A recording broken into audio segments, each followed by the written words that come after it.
తిరుమల తిరుపతి దేవస్థానంతోనే ప్రారంభం కావాలి ప్రక్షాళన. ప్రసాద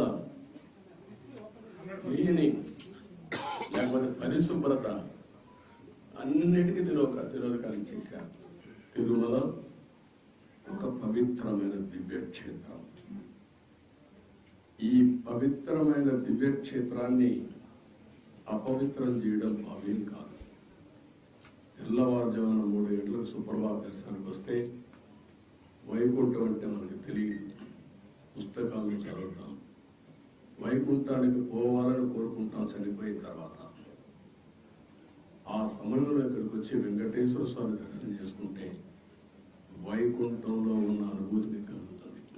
నేను ఎన్నోసార్లు ఫీల్ అయ్యాను, ఇప్పుడు కూడా ఫీల్ అవుతున్నాను. అందుకే నేను ఇక్కడికి వచ్చినప్పుడు అన్ని విషయాలు మర్చిపోయి ఒక పవిత్రమైన భావంతో పోవాలి. ఒకే స్లోగన్ ఉండాలి. ఏడుకొండలవాడ వెంకటరమణ గోవింద గోవింద తప్ప, ఓం నమో వెంకటేశాయ తప్ప వేరే స్లోగనే ఉండకూడదు, వేరే వ్యక్తి జ్ఞాపకం రాకూడదు. ఆ పేరుతోనే మొత్తం ప్రక్షాళన చేస్తాం.